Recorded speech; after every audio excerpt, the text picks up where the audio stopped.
factor de éxito del emprendedor es el foco. Y uno de los principales factores de éxito del inversor es la diversificación, que es precisamente lo contrario del foco, ¿no?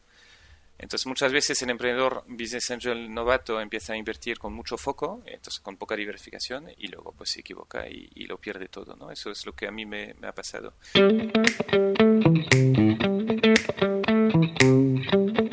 Buenos días, Franz. ¿Qué tal? ¿Cómo estás? Muy bien, Marc. Muchas gracias por la invitación. No, gracias a ti por el tiempo y por aceptar la invitación. La verdad es que me hace mucha ilusión este episodio. Hace, yo creo, ahora 7, 8 años que nos conocimos en los inicios de Novicap en Seed Rocket, ¿no? Ha pasado mucho tiempo y bueno, creo que hemos avanzado mucho en los negocios y nada, tengo, la verdad, muchas preguntas preparadas, a ver si nos da tiempo un poco de tocar todos los temas. Me gustaría empezar por el pasado, ¿no? ¿Dónde empezaste tu carrera profesional, que fue en el mundo de la consultoría en BCG? Sí. Y lo que me gustaría preguntarte es ¿cómo decidiste el cambio, ¿no? de consultoría a pasar el mundo de startup? ¿Por qué dejaste una carrera, entre comillas, segura y normalmente bien pagada para pasarte al lado oscuro de las startups? Sí, es un plan que tenía desde el inicio, antes de empezar en Boston Consulting Group. Mi plan, digamos, era quedarme ahí 2 años, que típicamente son los años necesarios para tener una promoción. Quería pasar al nivel siguiente, promocionar, y luego salir y montar mi negocio. Es lo que buscaba. No tengo vocación, no tenía vocación a largo plazo de consultor, aunque no puedas decirlo cuando empiezas en esas empresas, ¿no? Porque todo apunta a que tengas que intentar ligar arriba. Pero mi objetivo al entrar en BCG era más de ganar experiencia, ganar contactos, ganar dinero también, y suficiente dinero para financiar mi emprendimiento después. Y entonces me quedé 2 años, promocioné y me cambié. Es lo que... Estaba todo planeado. Sí, sí. Bien, y el siguiente paso fue Top Rural, ¿no? Una compañía pues en la que estuviste pues durante 12 años, si no me equivoco. Sí, del 2000 al 2012. Exacto. Nada, aquí sí que me gustaría pues profundizar un poco más y entender pues cómo fue el crecimiento de la compañía desde el inicio, ¿no? Porque al final 12 años son muchos, seguro que hay altos y bajos ahí, pues cómo fue este crecimiento y sobre todo también si nos puedes destacar, seguro que hay 1000, pero algunos de los aprendizajes en el camino. Sí, fenomenal. Pues montamos Top Rural con Marta, con mi mujer. Yo tenía 25 años y lo montamos con muy poca inversión porque empezamos en marzo 2000, justo después del estallido de la burbuja.com. Entonces, en aquel momento no había mucho apetito inversor, digamos. Acababa de haber un crash de la bolsa, sobre todo de las .com. Y lo empezamos sin buscar mucho capital porque éramos conscientes que iba a ser una tarea muy, muy complicada y entonces con un modelo muy ultra ligero, muy low cost y de financiarnos con ahorros propios y amigos y familiares, ¿no? Entonces fue una inversión total de menos de 100.000 euros. Fue un modelo de negocio que se prestó bien a tener poca inversión porque era un modelo publicitario o sea, un modelo de clasificados donde los anunciantes pagaban por estar más arriba en los resultados de búsqueda. Eso nos permitía facturar al cliente un año con un año de prepago. Vale. Y muy rápidamente nos financiamos con la facturación de los clientes. Top Rural fue rentable después de un año. A partir de ahí fue todo crecimiento financiado con la misma actividad. De 2000 a 2009 pasamos de 0 a 4,5 millones de facturación y llegamos a ganar 2,5 millones de EBITDA el año que más, con un equipo de 49 personas. Entonces el crecimiento súper fuerte y muy rentable hasta 2009-2010 cuando tocamos techo. Ahí uno de los errores que cometimos fue optimizar demasiado para el margen y demasiado poco para el crecimiento. Entonces tuvimos un par de años casi planos, con menos 5 un año, más 5 el año siguiente, o sea, tocando techo, y ahí es cuando activamos más en serio la posibilidad de vender la empresa, porque vimos que entre pues los grandes competidores que van creciendo, ¿no? Airbnb, Booking, TripAdvisor, HomeAway, pues nos tocaba o consolidar nosotros o vender para formar parte de la consolidación con otros. Y por ello pusimos en marcha un proceso de venta en 2010 y que luego se concretó en 2012 con HomeAway, con la venta de la empresa HomeAway. Sobre los factores de éxito, creo que Topral fue pionero en un aspecto muy, muy importante, que fueron las opiniones de viajeros. En el 2000 ya teníamos opiniones de viajeros, éramos los únicos con la Netro en tenerlas, no existía TripAdvisor todavía, no había opiniones de casas rurales en ninguna parte, ¿no? Y luego esto nos llevó a tener mucha fricción con los propietarios de casas rurales, porque les dolía cuando había una opinión negativa, a pesar de que ellos estuvieran pagando, porque la publicidad la pagaba el propietario. Pero Topral tuvo un enfoque muy peculiar y muy precursor de atender siempre al viajero, o darle la prioridad al viajero, ¿no? Es esta orientación al cliente final. En nuestro caso, el cliente de pago era la casa rural, pero el cliente final, el que alimenta toda la cadena, es el viajero. Y Topral decididamente ha tenido un enfoque al viajero muy, muy potente, que nos ha permitido pues ofrecer más valor y crecer más que los demás. Entonces, te diría el cliente primero, transparencia en cuanto a las opiniones de los viajeros y participación de los viajeros en la web también, publicando opiniones, publicando fotos de viajeros, publicando vídeos, etcétera. Muy bien.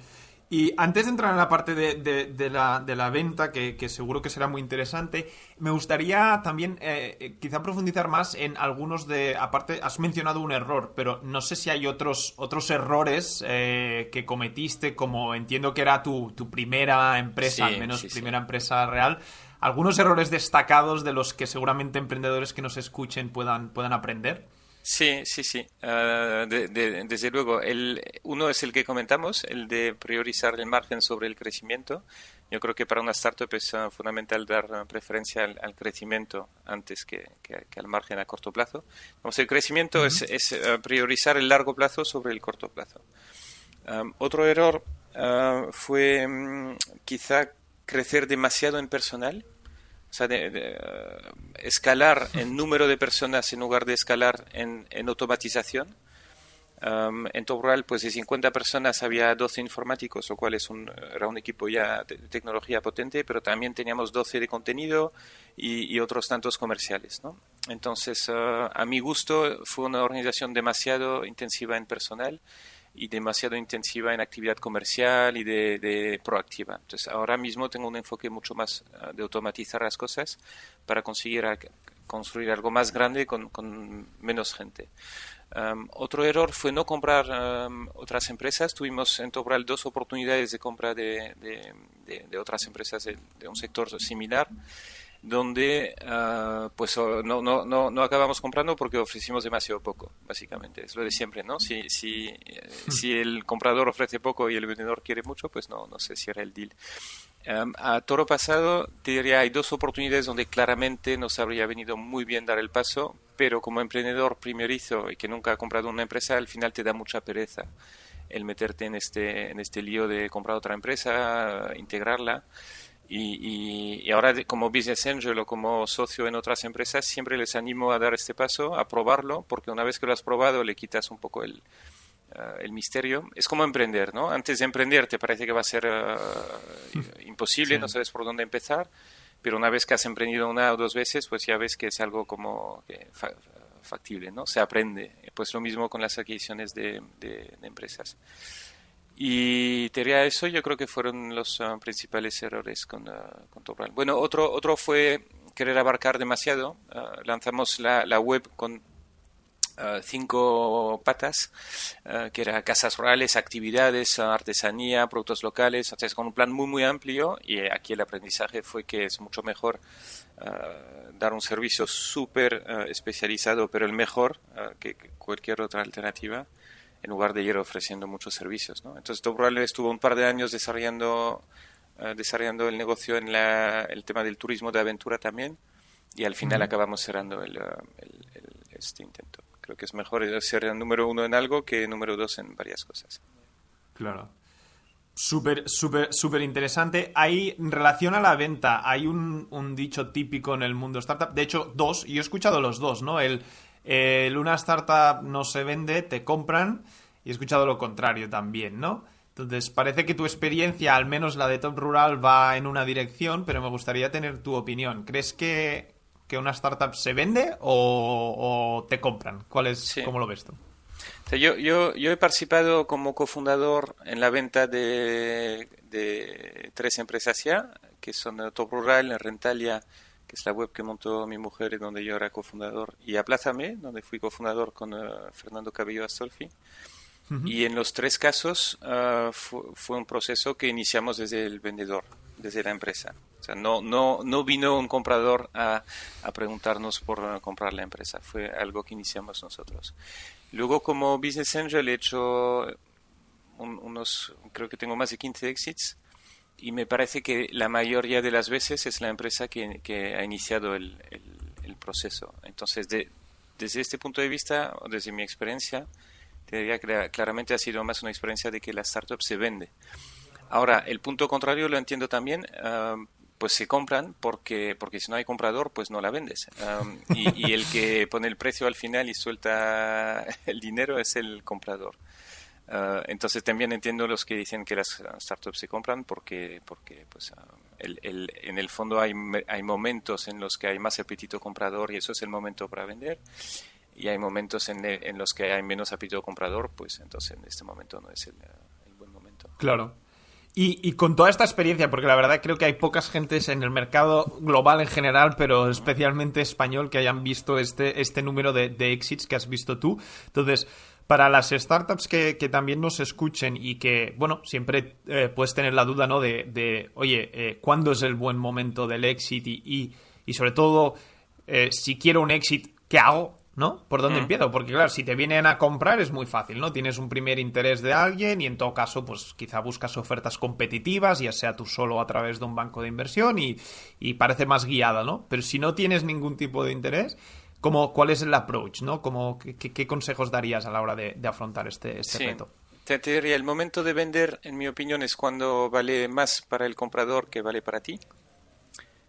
¿Cómo se sabe esto? Pues cuando un ejemplo muy claro era con Aplázame. Aplázame era un negocio de préstamo en el checkout, lo sigue siendo, ¿eh? Lo hemos vendido a WeThink y siguen con la actividad, muy intensivo en capital, donde nosotros nos estábamos quedando sin dinero porque no teníamos bolsillos lo suficientemente potentes para financiarlo, y donde esta actividad generaba un negocio potencial mucho mayor para los bancos que para nosotros. Entonces el valor para el comprador era muchísimo mayor que el valor intrínseco de la actividad para los socios. Entonces, como nos quedamos secos, pues fue bastante fácil encontrar un terreno con distintos compradores potenciales, que todos eran bancos.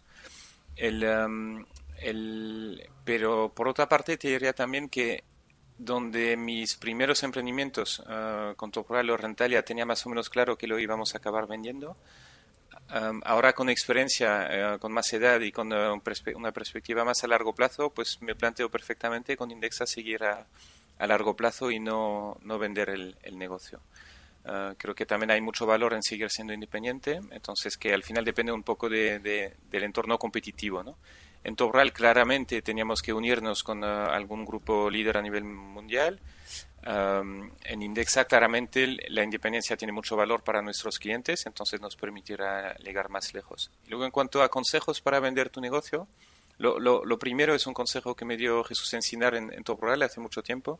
Me dijo, lo primero es que tienes que empezar a auditar cuentas muchos años antes de vender la empresa. Si no estás auditando, pues audita ya. Primer año haces una revisión limitada que te cuesta menos y es menos intensiva, pero te va a permitir detectar los errores, y a partir de los años siguientes ya vas a auditoría formal con una auditora top internacional, que puede ser un Big Four o uno de los siguientes. Yo te diría top 6, 7, ¿no? Para que el comprador potencial le reconozca el auditor, conozca el nombre, que sea un auditor con reputación, ¿no?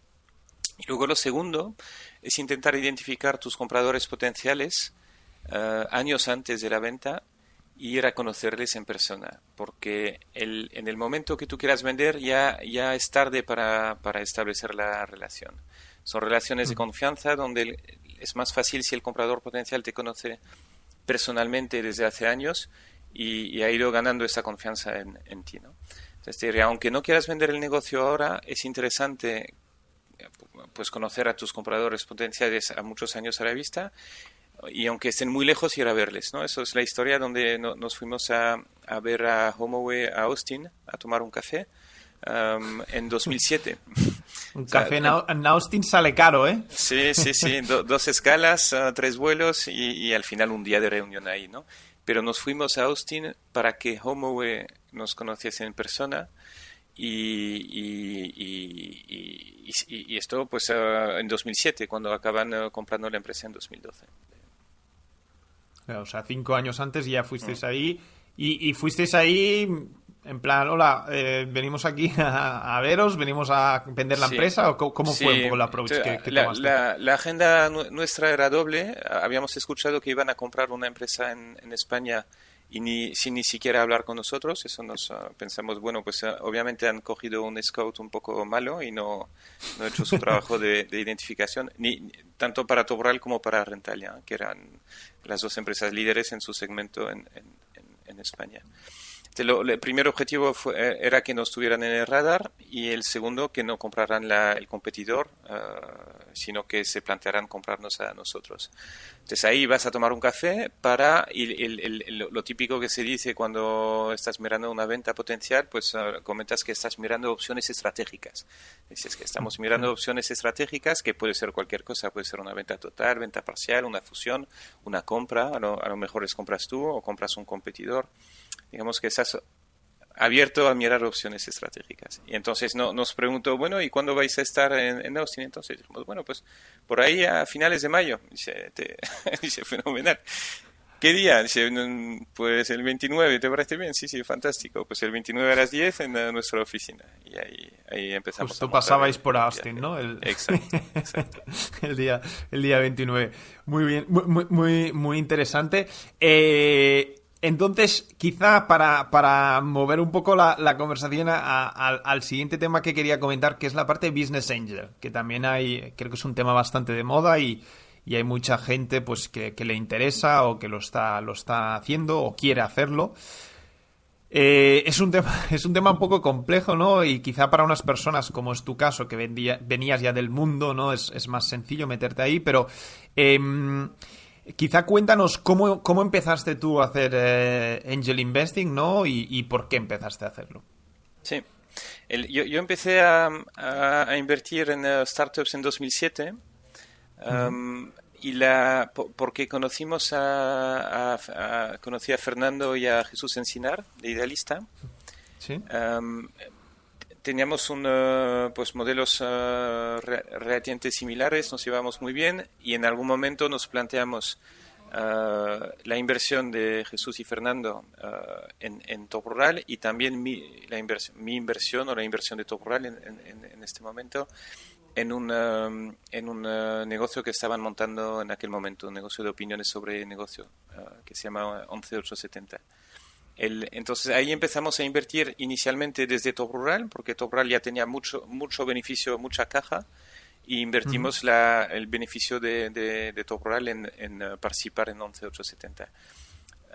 Luego me di cuenta que invertir desde Top Rural no era óptimo, porque estábamos metiendo a todos los socios que no necesariamente tenían el mismo interés. Entonces el año siguiente Top Rural empezó a repartir dividendos y cada socio pues hacía lo que quería con su dinero. Y en mi caso estaba reinvirtiendo lo que ganaba en Top Rural, lo reinvertía pues luego en la startup de un amigo que se llama Vino Gusto en Bélgica. Y a partir de ahí en más negocios, en Más que Médicos, que fue una empresa que montaron 2ex de Top Rural. Luego en Cantox, donde sigo siendo inversor, ahí fue Business Angel, Zacatrus, eso te hablo de las más antiguas, ¿no? 2010, 2011, 2012. Luego al vender Top Rural me aceleré un poco porque pasé a dedicarme a tiempo completo al tema de inversión en startups, y es en aquel momento que entré en Novicap, porque nos conocimos en Seed Rocket, y en aquel momento estaba invirtiendo en 5, 6, 7 empresas al año, lo cual fue claramente algo no sostenible, porque teniendo en cuenta que el Business Angel al final se queda atrapado en la inversión de media 10 años, pues si entras si como yo entraba en 6 empresas al año, pues en 10 años me pondría en 60. Y 60 a título personal, sin tener una estructura y un equipo, pues no es algo manejable. Entonces, ahí por sacar un poco de aprendizajes, te diría que los emprendedores pensamos que cuando empezamos a invertir como Business Angels nos va a ir bien, porque, como decías, tenemos experiencia y sabemos. En realidad sabemos mucho menos de lo que pensamos, y como dice Luis Martín Caviedes, que es socio mío, bueno, soy socio suyo en muchos negocios, dice que siempre que un emprendedor se pasa a Business Angel, el mundo pierde un buen emprendedor y gana un mal inversor. ¿Por qué? Porque las claves de éxito para ser un buen inversor son opuestas a las claves de éxito para ser un buen emprendedor. A ver, elabora un poco sí, esto. Te cuento, el éxito emprendedor en gran parte depende del foco. Tienes que tener mucho foco y estar totalmente dedicado por un negocio, ¿no? Y lo más probable es que te vaya mal. Lo que pasa es que cuando te ha ido bien, pierdes un poco la perspectiva. Piensas que te ha ido bien porque eres bueno, no piensas que te ha ido bien porque has tenido suerte, ¿no?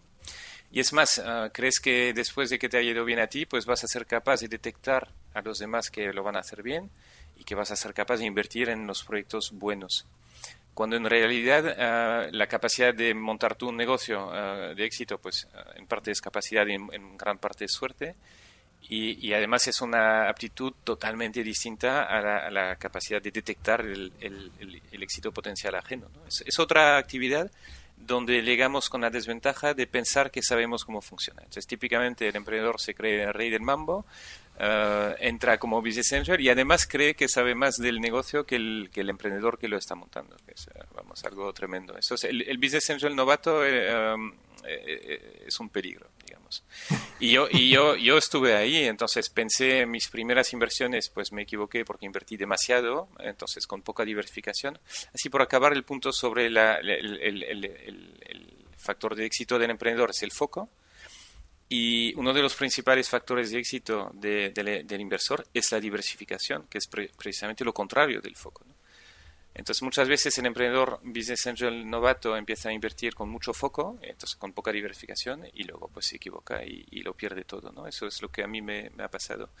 Después de 5 inversiones en Seed Rocket con otro mentor, le comentaba que mis 5 primeras inversiones eran todas un éxito, que había tenido mucha suerte, que me había ido muy bien, que había acertado muchísimo porque las 5 iban muy bien. Y me preguntó, ¿y de cuántas has salido? ¿Cuántas has vendido? ¿No? Y le dije, no, todavía ninguna. Entonces me dijo, pues entonces todavía tienes 0 éxito, porque el éxito se ve al final. Y en este sentido muchas veces en el camino te autoengañas, porque todos queremos pensar que el negocio va a ir bien, todos queremos pensar que mientras hay rondas pues esto va a acabar siendo muy grande y muy valioso, pero la realidad es que la mayoría de los negocios o de las startups pues no acaban teniendo éxito, porque es lo normal, ¿no? Lo normal, el 80% es que acabe fracasando o a lo mejor recuperando la inversión, pero no mucho más. Vale. Entonces sí, se aprende mucho con la experiencia, ¿no? Como siempre.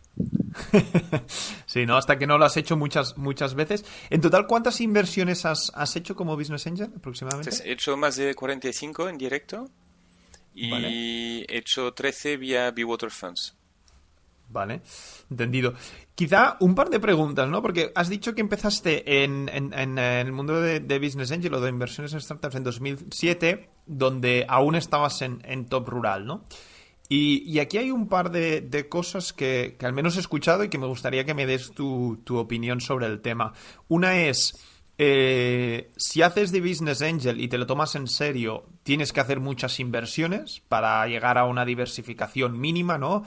Hay gente que dice 50, hay gente que dice 100, pero un número elevado. No es suficiente con hacer 3, precisamente por el tema de la diversificación.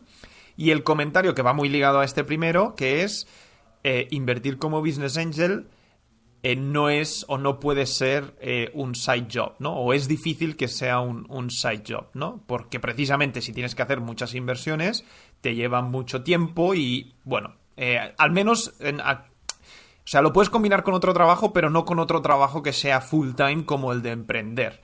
Cosa que en tu caso sí que llegaste a hacer, al menos al principio de Business Angel. Entonces, Sí. ¿qué opinas sobre estos dos Sí, puntos? yo creo que hay que invertir en mínimo 10. Si vas a invertir en startups, hay que invertir en mínimo 10, no ¿No 50. 50? Vale. Creo que para invertir en directo, si no vas a dedicarte profesionalmente, hay que invertir en máximo 20. Entonces, Vale. el sweet spot para mí, para un business angel no profesional, es de 10 a 20 inversiones. Teniendo en cuenta que vas a quedarte de media 10 años, implica que hagas máximo 2 inversiones al año. Y eso es Ujú. algo en lo que nos equivocamos, o yo me equivoqué al inicio, haciendo 5 o 6 inversiones, pues me iba para 50, 60. Entonces, lo que hago ahora, como no me dedico a la inversión en startups, sino que estoy a tiempo completo con Indexa y con BeWater, pues lo que hago ahora es obligarme a hacer máximo una inversión al año. ¿Por qué? Porque de 30 que tengo en curso todavía, tengo que reducir progresivamente debajo de 20, que es mi objetivo. Quiero estar entre 10 y 20. Entonces, para llegar a 10 a 20, tengo que hacer una al año y cuando esté debajo de 20 ya podré hacer una o dos al año. Yo sí creo que se puede hacer como actividad complementaria si tienes un número pequeño de nuevas inversiones. Las inversiones antiguas, aunque te quedes 10 años, nos requieren muy poco tiempo, porque son empresas que ya funcionan, tienen un equipo, tienen otros inversores que han tomado el relevo, que han puesto más dinero, otro lead investor, y de Ujú. alguna forma pues es estar disponible por si yo intento estar disponible siempre, ¿no? Incluso para las donde invertí en 2010 o 2011. Pero la práctica es que me piden muy poco tiempo.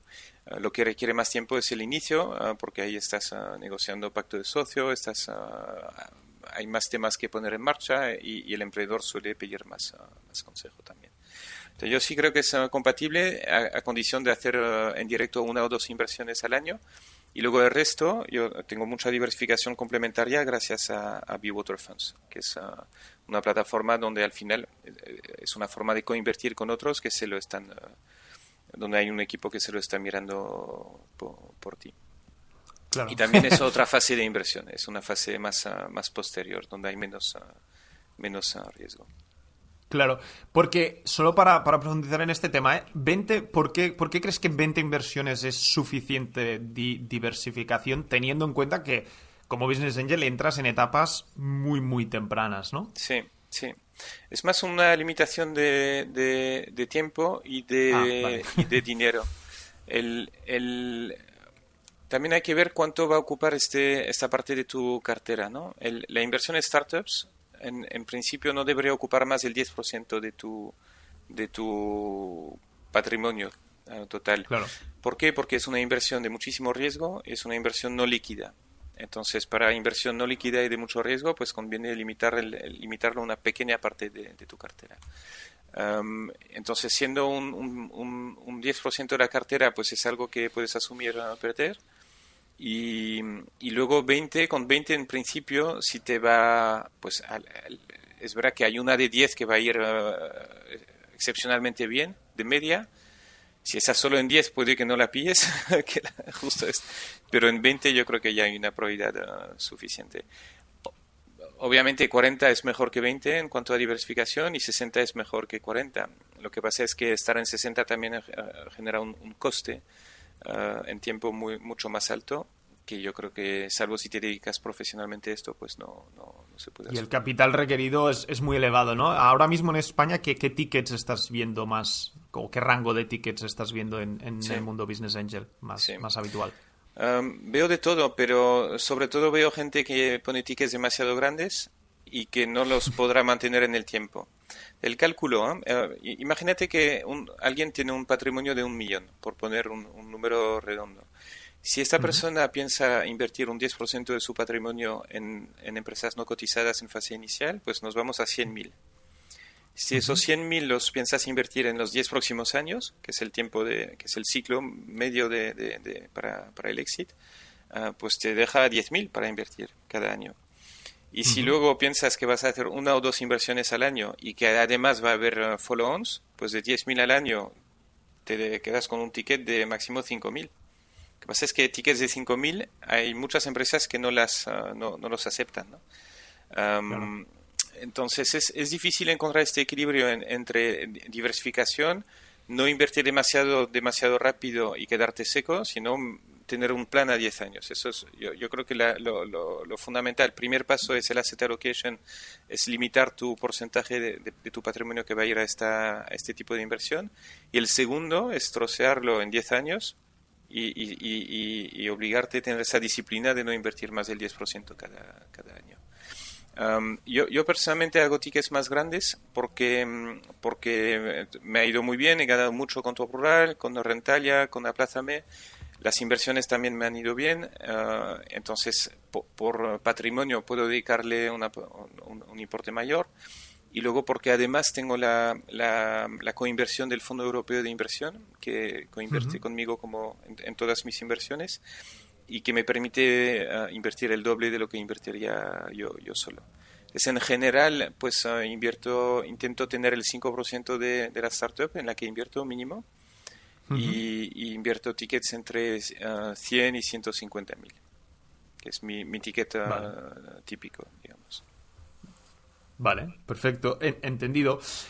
Pues, oye, si te parece, pasamos ya. Hemos hablado un poco del pasado, aunque Business Angel también sigue siéndolo hoy, pero pasamos un poco a la actualidad. Entonces, nos has hablado de Bewater, ¿no? Que es uno de de tu dedicación, un porcentaje de tu dedicación, y por otro lado tenemos Indexa. No sé si hay otras cosas, así que te pregunto un poco más abierto. ¿A qué dedicas tu tiempo a día de hoy? Sí, entonces tenemos dos empresas hermanas que son Indexa Capital y Bewater. Hermanas en el sentido que pertenecen a la misma empresa holding que se llama Bewater Market y donde somos los mismos tres cofundadores, que somos Unai Ancejo, Ramón Blanco y yo. Entonces, son dos empresas, dos actividades distintas, pero una misma holding y los mismos socios arriba. Yo estoy a 100% o casi al 100% entre Indexa y Bewater, pero estoy más en el día a día de Indexa. Entonces, digamos, estoy en 80% en Indexa Capital, Vale. y 10% en Bewater Funds, porque Bewater es un negocio que está liderado en el día a día por Ramón Blanco, uno de los tres cofundadores. Entonces, Unai y yo estamos más en el día a día de Indexa y Ramón está más en el día a día de Bewater. Y luego, pues, el resto de cosas, participo como patrono en la Fundación Ayuda Efectiva. No me requiere mucho tiempo, pero intento ayudar en la medida que pueda. Es una fundación que pretende que las donaciones de la gente a ONG se hagan de la forma más efectiva posible, que haya más impacto, ¿no? Más eficiencia de tus donaciones. Y luego, pues, todas las demás inversiones que tengo en directo, pues, me requieren un poco de tiempo, pero no es marginal. En teoría es 80% Indexa, 10 Bewater y 10 el resto. Muy bien. Y quizá para entrar un poco más en detalle, no sé si nos puedes explicar brevemente el negocio de Indexa y un poco la tesis de inversión que hay detrás. Sí. La idea de Indexa viene de varios socios nuestros. El primero es Unai Ancejo. Unai es mi cofundador en Indexa y tiene mucha experiencia de muchos años en tema de gestión de patrimonio. Y lo que ha visto es que la banca privada en general es una industria que está orientada a extraer comisiones de los clientes y no en ofrecer el mejor servicio, ¿no? O la mejor cartera de fondos, o la mejor inversión para sus clientes. Hay un problema de desalineación de intereses. Que hace que en general sistemáticamente se ofrecen fondos más caros, porque son los fondos que han dado más margen a los bancos, y se ofrece una gestión activa que tiene costes tan altos que de media no batea el mercado.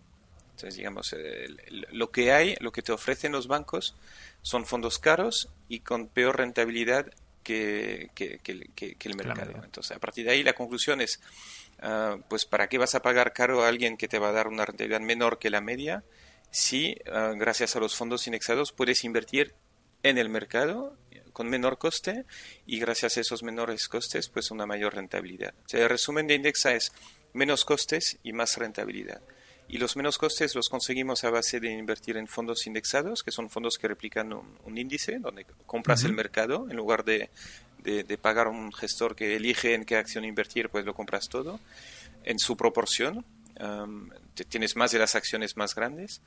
Y dos, automatizando. Entonces, automatizando los procesos estamos reduciendo costes. Entonces, eso es la tesis de inversión de Indexa. No es algo que hemos inventado nosotros. Vimos cómo estaba creciendo en Estados Unidos con empresas como Wealthfront o Betterment, con Vanguard también, que fue pionero en Sí. la oferta de fondos indexados.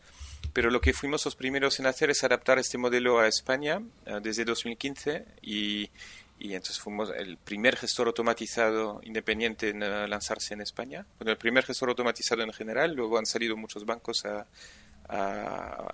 desarrollar una oferta alternativa.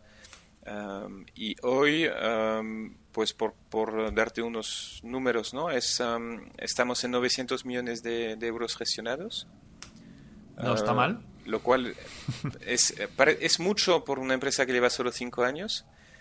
Pero sigue siendo muy poco en el sector de la gestión de activos en España. Entonces, hay que tener en cuenta que en España hay como 350.000 millones invertidos en fondos y en planes de pensiones, y de esos 350.000 millones hay 900, que es un 0,3% que están invertidos con Indexa. Entonces, de cada 3.000... perdón, de cada 1.000 euros invertidos en fondos o en planes de pensiones en España, hay 3 que están con Indexa. Nos queda mucho hay camino, potencial. ¿No? Hay camino para crecer. Lo bueno es que estamos creciendo mucho, seguimos creciendo a más del 100% anual. Seguimos creciendo tanto ahora en porcentaje como cuando teníamos 100 millones. Entonces es una curva exponencial. Cada año Exacto. doblamos. No es lo mismo. La base es otra. Estamos ahora en 900 y en un año probablemente estaremos en más de 1.500, doblando clientes, doblando volumen. Cobramos una comisión muy pequeña sobre este volumen, de media de 0,25%, masiva, pero el 0,25 es lo que toca para Indexa. Entonces es una empresa que gestiona un volumen relativamente grande, con una comisión muy pequeña. Y con el compromiso que cuanto más crecemos en volumen, más nos va a permitir seguir bajando nuestras comisiones y de esta forma darle más rentabilidad a los clientes. Es lo que llamamos nuestro círculo de éxito. Crecemos en volumen, los clientes nos recomiendan a más clientes, somos más volumen, más facturación, más beneficio para Indexa y bajamos las comisiones de nuevo y volvemos a repetir el ciclo. Habrá un límite por eso, ¿no? De reducir comisiones. Bueno, no hay límite. No sabemos dónde está el límite.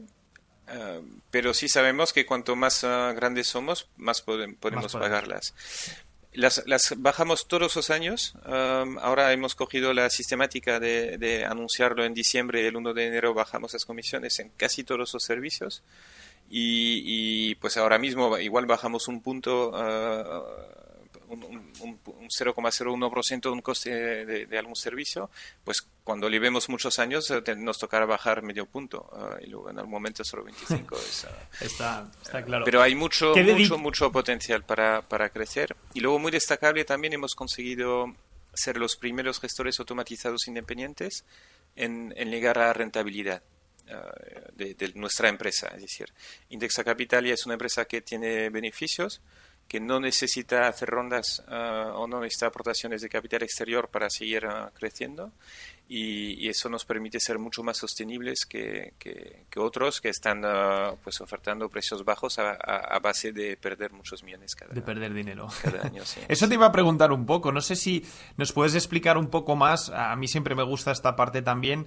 Bueno, primero de todo, que he dicho que lo que has comentado para mí no era nuevo, soy cliente orgulloso de Indexa, y de hecho funciona lo de recomendar, porque si no recuerdo mal creo que recomendé a 5 personas. Es verdad que también te beneficias, ¿no? con el con las menores fees, ¿no? Cuando recomiendas a alguien, o sea que aparte de para ayudar a Indexa, evidentemente también lo hice para pagar menos fees, pero funciona de manera excelente.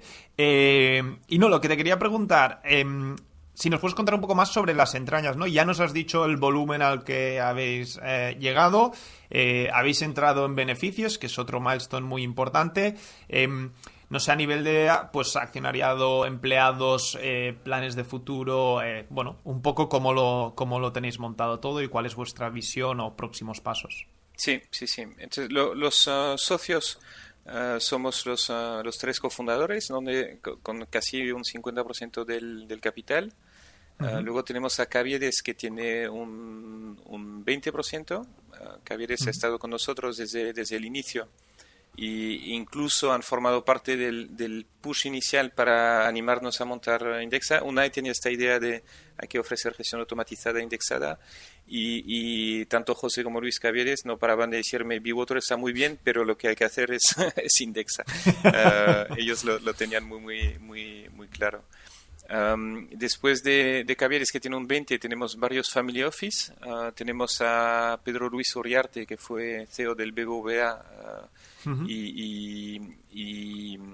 que tiene un poco más del 5%. Tenemos a All Iron, que son de los fundadores de TicketBiz, que vendieron su empresa eBay. Entonces Ander y John montaron All Iron, y All Iron tiene también un poco más del 5%. Tenemos a Yago Arbeloa con Viriditas, otro tanto, a Fides Capital, que también tiene más del 5%.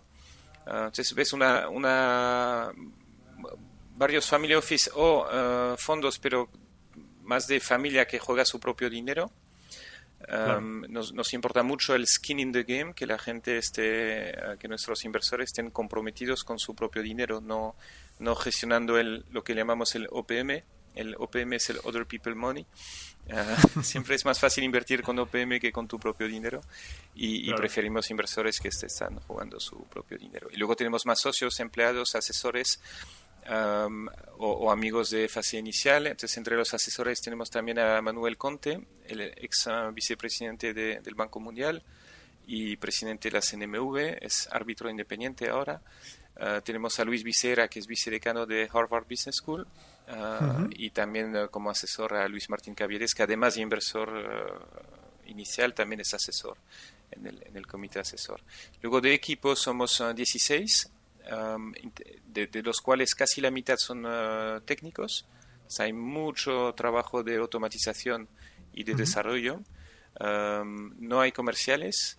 Intentamos o sea, automatizar para hacer un equipo pequeño que pueda dar servicio a mucho cliente.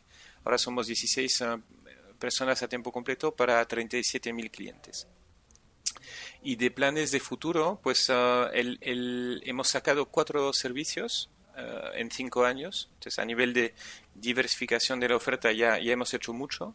El primero son las carteras de fondos, que es el producto más conocido porque es donde tenemos el 80% de los clientes. Tenemos carteras de planes de pensiones también. Tenemos carteras de PSV, que son planes de pensiones para País Vasco. Tenemos un plan de pensiones de empleo, que es un plan de pensiones para empresas que quieren aportar para la pensión de sus empleados. Y tenemos un fondo de fondos que está disponible en Renta 4. Y por último tenemos un seguro de vida en colaboración con Caser, que es un seguro que tiene un coste de más o menos la mitad de lo que suelen costar los seguros de vida en España. Entonces, a nivel de diversificación de producto ya tenemos mucho. A corto plazo no tenemos previsto añadir más. La prioridad, digamos, es crecer en esos 5 o 6, según cómo lo miremos, servicios actuales, y escalar, seguir doblando cada año y seguir automatizando.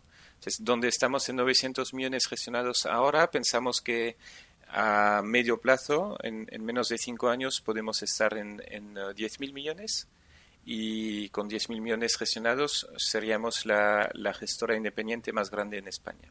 Ese es el plan que nos hemos fijado para los próximos 5 años. No está nada mal, ¿no? Ambicioso cuanto menos. quizá la clave de todo esto, ¿cómo crecéis tanto y sobre todo sin comerciales? ¿Cuál es la forma en que habéis conseguido esto y planeáis seguir este crecimiento acelerado? Sí. Tenemos una obsesión por aportarle valor al cliente. Entonces, muchos lo dicen, pero pocos lo hacen. Ponemos el interés del cliente encima de todo y luego estamos en un trabajo continuo de mejoras continuas, de escuchar lo que nos dice el cliente, lo que nos pide y de mejorar el servicio. Y eso es algo continuo que se nota, que nos permite de alguna forma pasar del aprobado al notable. O sea, lo que muchos llaman el efecto wow, ¿no? Tienes que conseguir un cliente tan satisfecho que no solo esté contento con el servicio, sino que salga proactivamente a recomendarlo.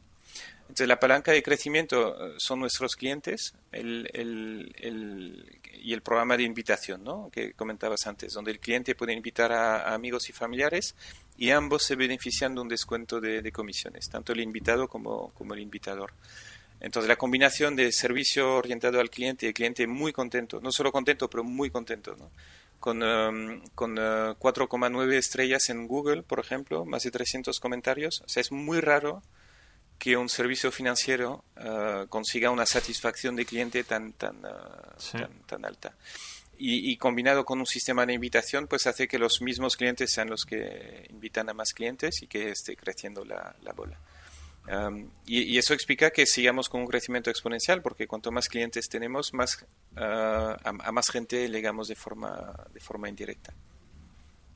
Claro, es brutal, ¿no? Porque en realidad es, entre comillas, sencillo, ¿no? Es muy difícil hacer un producto muy bueno. Yo creo que esa es la clave de todo. Pero el esquema típico de buen producto y member get member, ¿no? Y con un esquema de descuento, ¿no? Pero tampoco es muy complejo. ¿Ha variado a lo largo del tiempo el esquema este que utilizáis de descuento o ha seguido o es muy igual que al inicio? Sí, hemos hecho varios cambios. Al inicio del todo tenías 5.000 euros gestionados gratis sin caducidad, y eso es como una oferta inicial para los early adopters, los pioneros. Luego hemos pasado a un sistema de invitación que te da 10.000 euros, un descuento de comisiones sobre 10.000 euros para los dos, el que invita y el invitado, y durante un año. Y esto no ha variado, lo tenemos así. Lo que sí hemos trabajado mucho es en automatizarlo para aplicar invitaciones siempre que podamos. Es decir, aunque alguien se olvide porque ha cambiado de dispositivo, no ha habido un buen tracking, nos avisa después de abrirse la cuenta, pues estamos a tiempo, se lo aplicamos.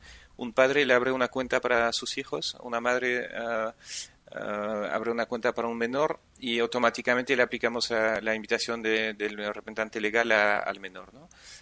Lo mismo para empresas, para cotitulares, etcétera. Entonces hemos trabajado mucho en automatizar para que automáticamente se active, en caso de duda, se active una invitación.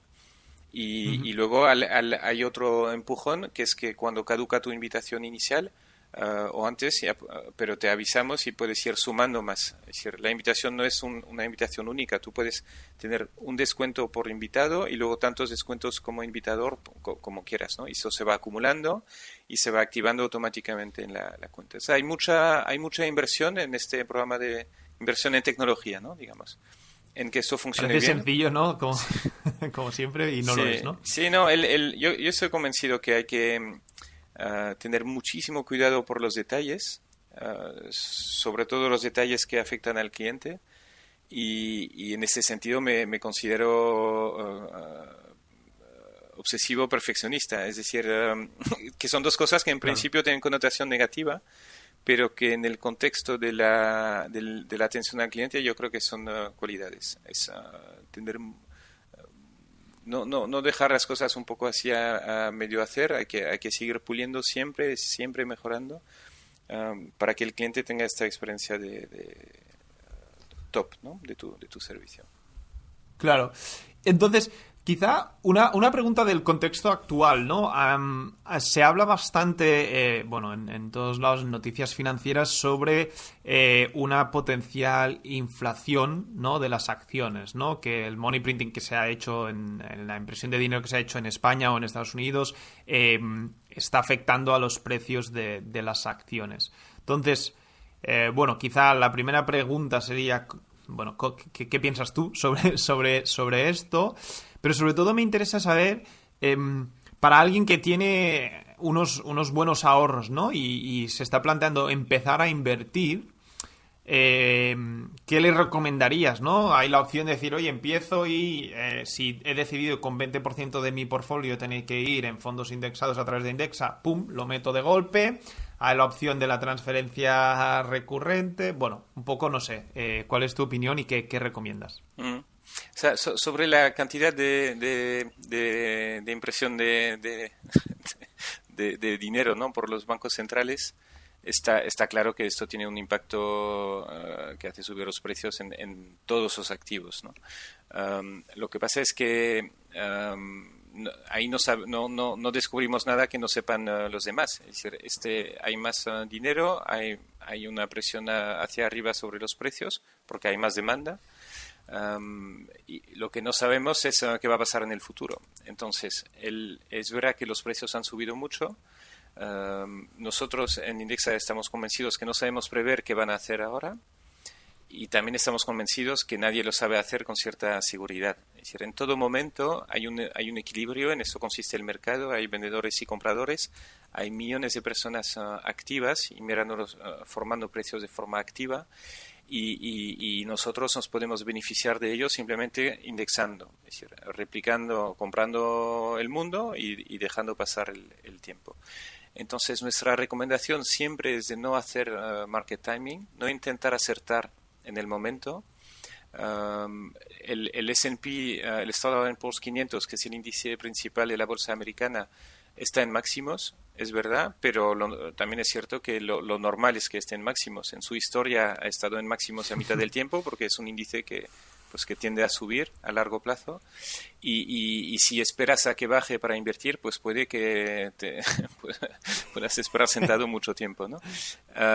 O que nunca vuelva a estar en el nivel actual. Entonces tenemos clientes que llevan mucho tiempo esperando y que al final han estado sin invertir todo este tiempo.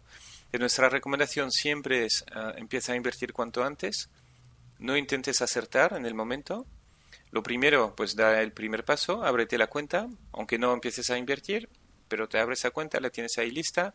Si posible, empiezas a invertir, la inversión mínima es de 3.000 euros, pero puedes empezar con lo que quieras. Y puedes invertir de golpe o poco a poco, según te sientes más cómodo. Entonces, la ventaja de invertir de golpe es que vas a tener más rentabilidad esperada, porque tu dinero va a estar invertido más tiempo. Pero puede que te genere cierta inquietud sobre el momento, si he entrado en buen momento o mal momento, y en este caso pues conviene trocearlo e invertir poco a poco. Poco a poco, pues por ejemplo, si voy a invertir 50.000, pues igual empiezo con 5.000 y luego me programo una transferencia periódica automática de 5.000 al mes durante los 9 meses que quedan. Es importante que sea transferencia automática, porque si la haces manual siempre te va a surgir la duda, ¿no? De si es buen momento o no. Mientras, si te quitas del medio, eliminas el impacto negativo de tus emociones sobre tu inversión, y dejas que esto funcione en piloto automático. Y eso es lo que ofrece Indexa. Entonces, mi recomendación, pero también lo que yo hago como inversor, es la mayor parte del patrimonio a Indexa, cartera diversificada con fondos indexados, con diversificación mundial y con una parte de acciones y parte de bonos que permite que la cartera tenga menos volatilidad que si invierto solo en acciones.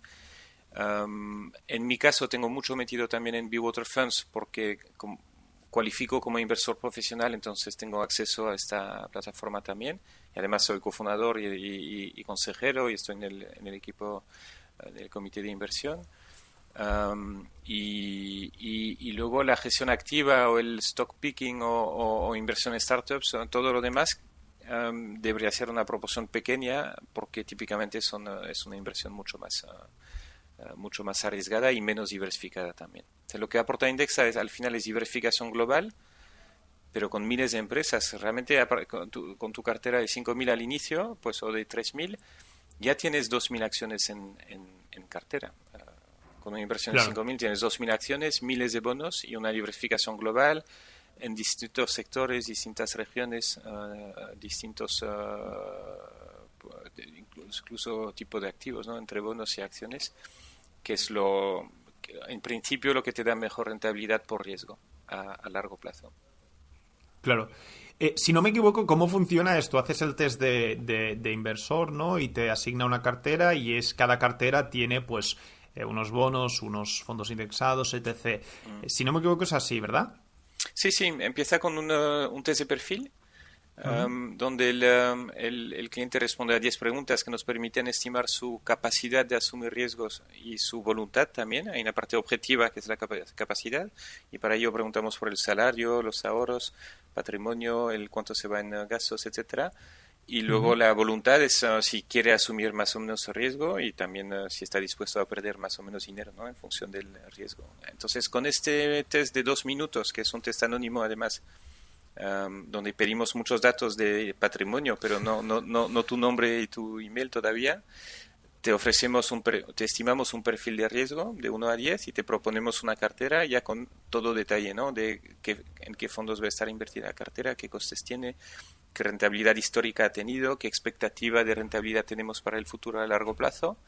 Claro. Y si te gusta lo que ves, entonces puedes seguir con el alta, que es pues abrir la cuenta con un contrato de gestión con Indexa y con una cuenta bancaria a tu nombre en un banco custodio. Entonces abrimos una cuenta para cada cliente por seguridad, ¿no? Y para que el patrimonio del cliente esté totalmente segregado del Garantizado. banco y de Indexa, pues cada uno tiene su propia cuenta de valores a su nombre.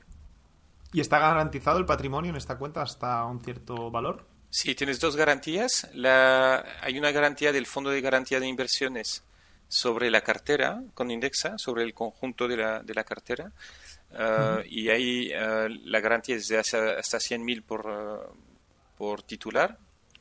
Ujú. Eso es el FOGAIN, Fondo de Garantía de Inversiones. Y luego hay otra garantía que es el Fondo de Garantías de Depósitos, el FGD, que garantiza el dinero en la cuenta corriente y que es el mismo fondo de garantía que tienen todos los bancos, también hasta 100.000 por titular.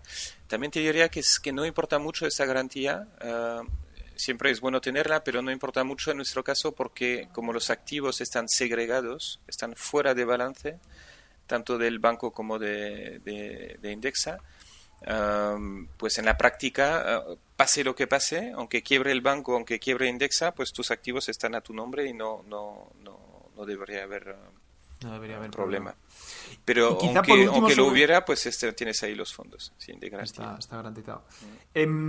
Y quizá por último, ¿qué le dices a una persona que ve el resultado del test de idoneidad y le salen pues un cierto split, ¿no? Tanto aquí, tanto aquí, tanto allá, y esta persona dice, oye, pues a mí pues los bonos japoneses no me interesan, me gustaría mover esto a otra categoría, ¿no? Que seguro que os lo habrán dicho cientos de veces. ¿Qué le dices a una persona que os Bueno, pide que eso? le decimos que hay dos tipos de servicio. Está el otro servicio donde el cliente elige, y eso pues es el servicio que ofrecen los brokers de fondos. Tú puedes abrirte una cuenta en Selfbank, en Renta 4, en MyInvestor, hay muchos sitios donde puedes comprar fondos y ahí tienes Ujú. control y tú eliges lo que quieras. No es lo que recomendamos porque en general cuando el cliente empieza a hacer este tipo de gestión activa pues sufre sus sesgos emocionales, sufre la presión del mercado y en general consigue un peor resultado que con una cartera diversificada y equilibrada con reajustes automáticos. Y luego el segundo servicio es el de Indexa, es gestión delegada y en nuestro caso automatizada, donde nos delegas la gestión y nos ocupamos nosotros de optimizarla. Y en ese servicio no hay selección, porque gestionamos la cartera como pensamos que es óptimo para nosotros mismos como clientes y para nuestros Claro. clientes. Yo tengo una cartera, bueno, tenemos un servicio de gestión personalizada, hay una excepción a lo que te comento aquí. Es verdad que Ujú. hay clientes con más de 500.000 euros invertidos que sí tienen acceso a la personalización de la cartera. Entonces ellos Ujú. pueden hablar con Unai, que es nuestro gestor, y comentarles este tema de preferencia por un tipo de activo sobre otro, de quitar bonos, etcétera, ¿no? Pero es la excepción porque son pocos clientes y porque la mayoría de clientes de más de 500.000 no usan este servicio. La mayoría de clientes que tengan más de 500.000 o incluso varios millones tienen la misma cartera modelo que uno que tiene 100.000 euros y nos han delegado la gestión y es Indexa que se ocupa de optimizar la cartera. Claro. Perfecto, pues creo que hemos cubierto al menos las dudas más típicas y principales, ¿no? sobre el tema. Me gustaría enfocar la parte final de este podcast en temas un poquito más personales, ¿no? Y la primera pregunta que se me ha venido a la mente muchas veces durante esta charla es un poco cómo lo haces para gestionar tu tiempo, tu energía, tu foco, porque hemos hablado de empezar varias empresas, invertir en muchísimas, sigues gestionando varias empresas e inversiones. No sé, ¿hay algunos trucos, ¿no? que tú utilices para estar pues productivo y energético? Sí, pues encantado de comentar. Te comento de pasada rápidamente sobre Be-Water Funds. Si te parece bien, y luego seguimos con la parte personal y de organización personal. Entonces, yo tengo el 80% de mi tiempo está dedicado a Indexa, es donde estoy en el día a día, ahí mejorando detalles junto con el resto del equipo. Y el 10 está con Be-Water Funds, que es una empresa que hemos montado los mismos fundadores, y pero que es muy distinta a Indexa. Que básicamente Be-Water Funds lo que hace es invertir en startups ya maduras, cuando ya tienen beneficios y donde invertimos comprando acciones a los socios actuales. Es decir, somos un inversor de secundario en lugar de ampliaciones de capital. Típicamente, cuando hay ampliaciones de capital en una startup, hay muchos inversores que están ahí compitiendo para financiarla, porque hay mucho dinero público y mucho fondo de capital riesgo, pero cuando la empresa ha acabado su travesía del desierto, ya no necesita capital, tiene cash flow positivo, pues en general tiene algunos socios o incluso los emprendedores que quieren vender un poquito, para diversificar, para hacer un poco de liquidez, y ahí hay pocos compradores. Entonces, la tesis de inversión de Be-Water eso es el terreno donde invierte Be-Water, y lo hacemos montando un fondo por cada inversión para poder ofrecer en nuestra plataforma la inversión a nuestros inversores profesionales que están de alta en Be-Water Funds y que pueden elegir ellos exactamente en qué fondo quieren invertir. Entonces, de momento tenemos 13 fondos donde cada inversor elige por su cuenta si invierte en uno, en otro o en varios, etcétera, ¿no? Entonces, hemos hecho inversiones. ¿Hay cantidad mínima? No hay cantidad mínima porque está reservado para inversores profesionales. Entonces, las condiciones que pone la ley para ser inversor profesional son muy estrictas. Hay que tener más de 500.000 euros en patrimonio líquido, tener experiencia en este tipo de inversiones o tener experiencia en el sector financiero. Hay que cumplir con 2 de las 3 condiciones. Entonces cualifican poca gente, y los profesionales que cualifican ahí ya pueden elegir si invierten. Pues hemos tenido tickets desde 2.000 euros hasta 200.000 de momento.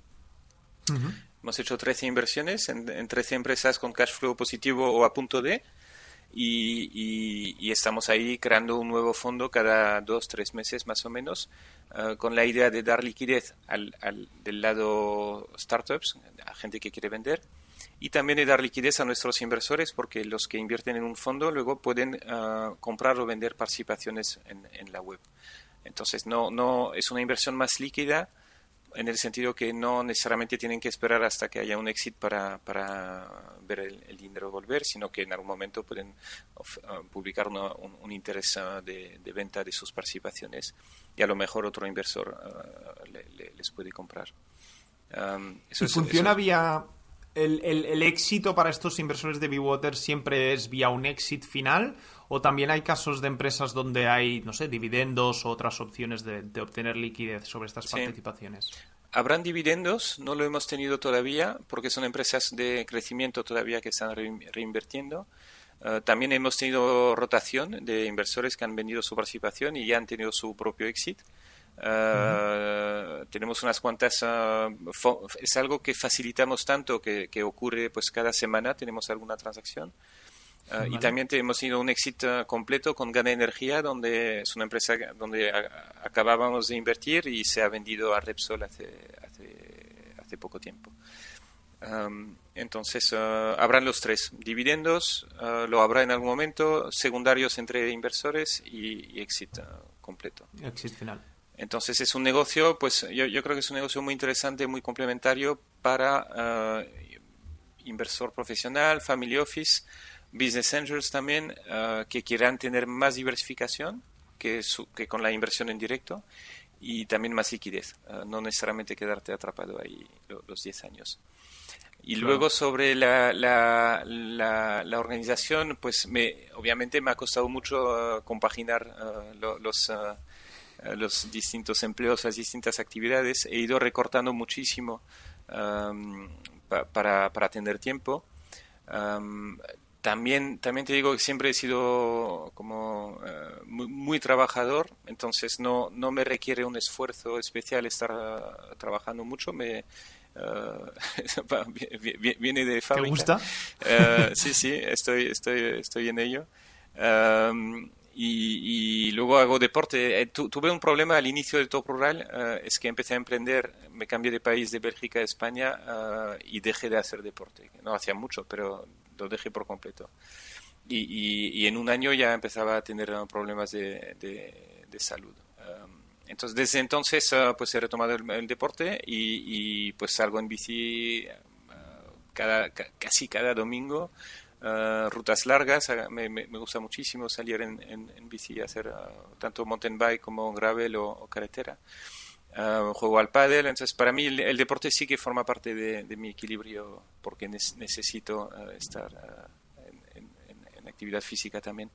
Y luego no tengo mucho otro hack, tampoco creo que tenga una experiencia súper relevante en esto.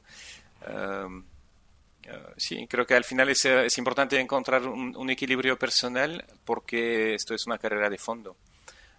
Y si, pues tú ya lo sabes también, ¿no? Con Novicap lleváis unos cuantos Sí. años y ojalá podáis llevar muchos más. Así que esto hay que equilibrarlo. Sí, sí. 100%. Y si nos vamos atrás y pensamos en... Porque hay gente que nos escucha, sabemos que tenemos como dos franjas de edad, ¿no? Y una franja de edad es la más joven, ¿no? Que son gente pues de 20, 25 años, ¿no? Que están empezando su carrera laboral. Si piensas en Franz cuando tenía 20 años, o con cualquier persona que tenga 20 años ahora mismo, ¿qué consejo le darías? O consejos, si tienes varios. Pues me costaría muchísimo darle consejos, porque estoy bastante contento de cómo me está yendo. No quisiera romper nada. ¿Sabes lo que dicen, no? Si no está roto, no lo arregles. Sí. O sea, estoy contento. Yo he cometido muchos errores de todo tipo. También forman parte de mi aprendizaje. Yo creo que hay que reconocer el derecho al error, y hay que reconocer que forma parte del camino, ¿no? No te digo que hay que valorar el error, sino tolerarlo, ¿no? Obviamente es mejor un acierto que un error, pero los errores forman parte de la experiencia, del testar, medir y aprender. Si tuviera que darme o sea, aparte de no cambiar nada y sigue tu camino, que eso sería mi consejo, quizá le diría también que en el fondo sabemos mucho menos de lo que pensamos. Porque, bueno, al inicio, cuando empiezas, eres consciente de que no sabes nada, eso porque estamos al inicio. Luego, conforme vamos avanzando y ganando experiencia, tenemos una falsa sensación de volvernos expertos, y llegas a un punto en el que te crees experto cuando realmente pues no, sigues sin saber casi nada. Yo tuve este momento en la fase final de Top Rural, donde pensaba que ya sabía mucho, ¿no? Entonces tenía ideas muy claras y demasiado marcadas sobre algunos temas. Luego, al venderlo a HomeAway, me he dado cuenta que hay otra forma de gestionar, otra forma de hacer las cosas, y que en muchos casos era mejor. Eso ha sido un aprendizaje buenísimo. Me quedé 6 meses y vi cómo se gestionaba mi negocio, pero como una multinacional. mejoraron muchas cosas y entonces me he vuelto un poco más experto en el sentido que ya sé que no sé tanto. Más humilde, ¿no? Sí. Entonces yo creo que hay que reivindicar más el derecho al error y también el derecho a la duda, que las cosas no siempre son tan claras. Por ejemplo, estoy convencido que la primera regla es que no hay reglas, en el sentido que no hay reglas universales. Se escucha a menudo pues afirmaciones que un poco genéricas, ¿no? Tipo pues un negocio tiene que estar fundado por un equipo pluridisciplinar, por ejemplo. Pues eso es como un canon, ¿no? Pues no necesariamente. Hay casos muy buenos donde el equipo no ha sido fundado por un equipo pluridisciplinar, como por ejemplo Google, ¿no? Google son 2 ingenieros de la misma universidad, mismo año.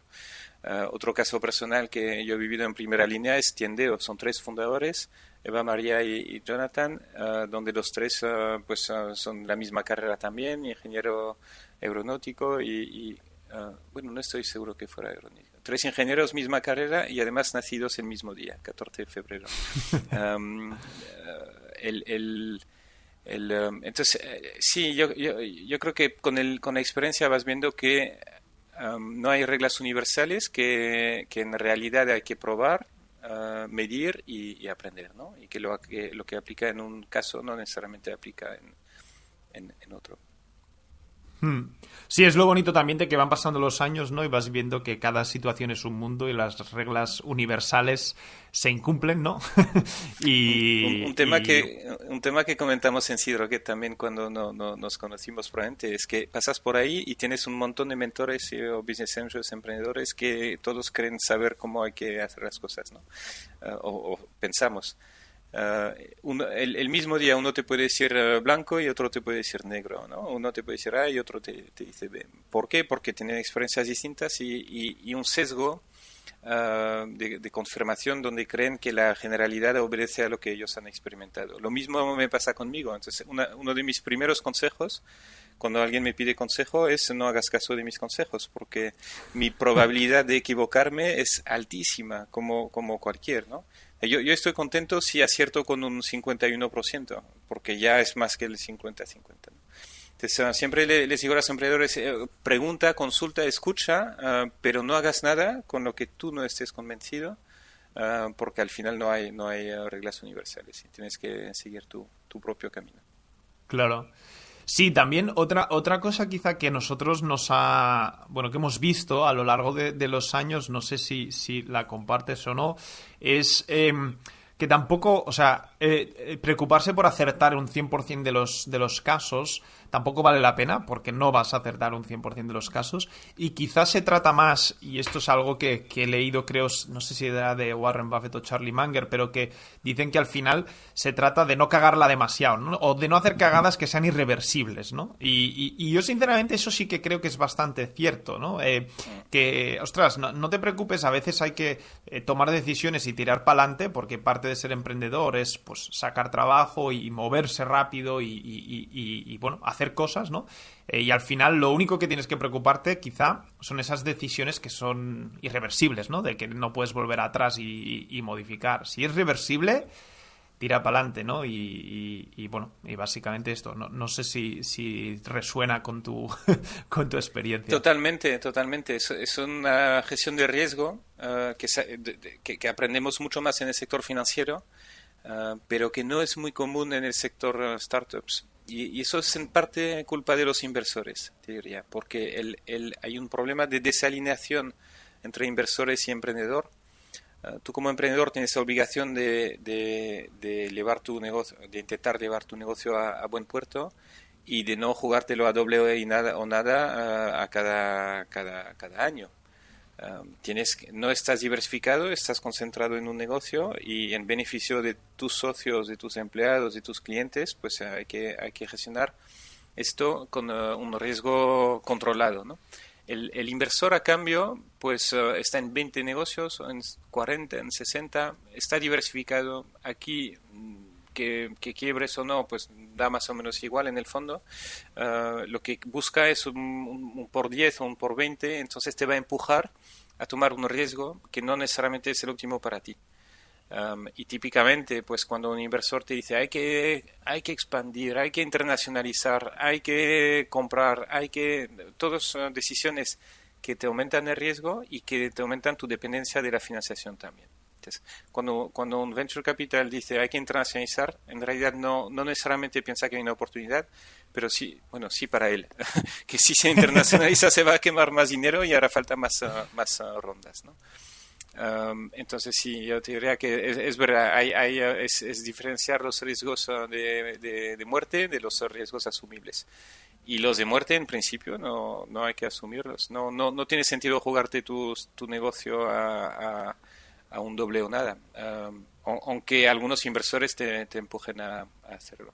Yo creo que es mucho mejor. Eso es interesante Sí. porque lo hemos vivido nosotros en varias ocasiones e incluso hemos visto en el mercado del mundo Venture Capital inversores que ponían no objetivos de revenue o facturación, objetivos de gasto, ¿no? Oye, tenemos que acelerar el gasto hasta 100.000 al mes, ¿no? Porque si no significa que no estamos invirtiendo lo suficiente, ¿no? Que, bueno, eso es lo más perverso que he escuchado, ¿eh? Pero bueno, existe, ¿no? Este tipo de comentario. Entonces, ¿tú tienes alguna idea de solución para este problema que existe? Porque es complicado. Sí. Yo te diría, como emprendedor, tienes que buscar tu independencia financiera de respecto a tus inversores. Porque cuando hay ronda, los inversores y los emprendedores no están alineados. El inversor quiere que poder invertir más porque es su negocio. Cobran comisiones de gestión sobre la cantidad que invierte. El emprendedor, en principio, quiere tener un negocio más sostenible y menos intensivo en capital para diluirse menos. Entonces, mi recomendación es intenta que cada ronda te pueda llevar a beneficio. O sea, apunta break-even con tu ronda actual. Y luego ya si quieres, pues a lo mejor plantearás otra ronda, pero la plantearás sin el agua al cuello y sin la necesidad de hacer una ronda. El problema es que en general cuando te obligan a gastar más de lo que puedes para llegar a break-even, pues llegas a la siguiente ronda sin margen de maniobra. Si tengo 6 meses de caja, necesito ampliar capital, es imposible que me pongan beneficios sin reducir drásticamente el volumen y entonces ya estás pillado. Entonces yo creo que la forma de evitar esto es planificando el gasto para que te lleve a break-even con lo que tienes ahora y no dejar que otro mande en tu negocio, aunque un inversor te diga mira hay que gastar, eso lo he visto también, mínimo tienes que perder 100.000 al mes, y dice, pero ¿cómo que qué tipo de objetivo es esto, ¿no? Pérdida mínima de 100.000, ¿por qué? Pues porque quiere poner más, no tiene sentido. Sí. Ahí están enseñando sus cartas clarísimas, ¿no? Pero ahí, sí, de hecho... Ahí Novicap es muy buen ejemplo porque habéis sido relativamente eficientes en capital en comparación en un sector donde otros han sido muchísimo más intensivos y claramente pues sois el proyecto que está demostrando que es sostenible y que puede ser líder a largo plazo, ¿no? Eso es... Sí, es lo que iba a decir, que sin tener este consejo de inicio tuyo, que seguramente nos lo hubieses dado si hubiésemos hablado de esto, pero no lo sabíamos, pero un poco por el contexto de mercado también nosotros decidimos apuntar a esto, ¿no? Llegó un momento que dijimos, oye, no tiene mucho sentido seguir esta bola, ¿no? de rondas y lo que tú has dicho, ¿no? Justo apuntamos a profitability sí. Y bueno, desde que llegamos ahí seguimos, ¿no? Y te da una libertad, como tú dices, de decidir, ¿no? tu futuro y por mucho que, claro, tienes accionistas, evidentemente, y pues todas las decisiones, las importantes, se toman de forma conjunta. Pero bueno, por lo menos tienes esa libertad que es muy, muy importante, totalmente. Bien, pues Franz, ya casi estamos. Creo que un par de preguntas más y cerramos. La penúltima sería cuando piensas en la palabra éxito, ¿quién te viene a la cabeza? Si es que hay una persona que te venga a la cabeza. No he pensado, no suelo pensar en éxito como en personas. Para mí hay una dimensión importante del éxito, es más bien un concepto. Para mí éxito es libertad en muchos aspectos, ¿no? Entonces, libertad de poder hacer lo que quieres, libertad de poder tomar decisiones, libertad de poder tener impacto si quieres o no. Entonces, yo creo que hay muchísimo valor. Para mí, casi por encima de todo está la libertad, ¿no? Independientemente del contexto electoral, que no, sabes que hay elecciones en Madrid en breve, pero de todas formas, sí. Ahí es algo que a mí me falta. Yo como belga, no español, pues no puedo votar, aunque me duela mucho, pues soy un ciudadano de segunda. De hecho, casi no soy ciudadano, porque como no puedo votar, pues tengo derecho a pagar impuestos, pero no tengo la... Pero no a elegir quién decide. Pero sí, la libertad ante todo. Y luego, en mi caso, a mí me importa mucho el construir algo grande y algo que sirva a mucha gente y algo que tenga impacto. Eso es un gusto personal. Entonces, estoy muy cómodo en un negocio B2C orientado al cliente final, porque me parece muy valioso, ¿cómo se dice? O sea, se valora mucho el estar ayudando a tanta gente de forma interesada, ¿eh? Es nuestro negocio, claro. Pero nuestro negocio está alineado con el interés de los clientes, y eso me parece muy gratificante. Eso es la palabra que buscaba. Vale, o sea, libertad y impacto positivo, ¿no? Muy bien. Por último, es un tema obligado. No quería hablar mucho de este tema, pero está el tema de las cripto, ¿no? No sé, la pregunta es sencilla. ¿Eres inversor en cripto? Si no, ¿y por qué? No soy inversor en cripto, nunca lo he sido. No creo que lo sea nunca, aunque, como te decía, hay que reivindicar el derecho a la duda, y el futuro es muy largo. Pero no creo que vaya a invertir en cripto nunca, porque hasta ahora, ya tengo 47 años, y hasta la fecha nunca he invertido en ningún activo que no sea un activo productivo. Es decir, nunca he invertido en dólares, por ejemplo. No he invertido en yenes, no he invertido en materias primas, no he comprado oro, no he comprado... entonces, para mí la inversión consiste en invertir en algo productivo, algo que genera retornos y que tiene un valor intrínseco. Tampoco invierto en euros, es decir, en la cuenta corriente tengo lo justo para cubrir unos meses de gasto, pero no tengo una posición inversora de decidir si meto mi dinero, guardo mucha liquidez en euros o en dólares o en criptos, ¿no? Entonces, simplemente para mí no es inversión, eso es especulación. No creo que pueda acertar más especulando ahí que otros. No creo que genere valor a largo plazo. Entonces, nada, pues no meto. y respeto a los que lo pongan, ¿no? O sea, si alguien quiere jugar a ganar con Bitcoin, pues no me parece mal. Pero no lo hago ni lo recomiendo. Y desde luego no lo invertimos con el dinero de nuestros clientes. No, ya, eso está clarísimo. Pues Franz, mil gracias. Creo que los temas que hemos hablado son interesantísimos. Hemos tocado, pues bueno, desde tu carrera como emprendedor, parte de Business Angel, que estoy seguro que mucha gente podrá aprender muchísimo de las lecciones ahí, y sobre todo, pues lo que has construido más recientemente con Indexa y con Bewater, que la verdad es que es de admirar. Habéis conseguido mucho y la ambición que tenéis es aún más grande, cosa que dice mucho de vosotros. Y nada, te agradezco muchísimo el tiempo y bueno, seguiremos en contacto como siempre. Mil gracias. Muchísimas gracias, Marc. Un placer.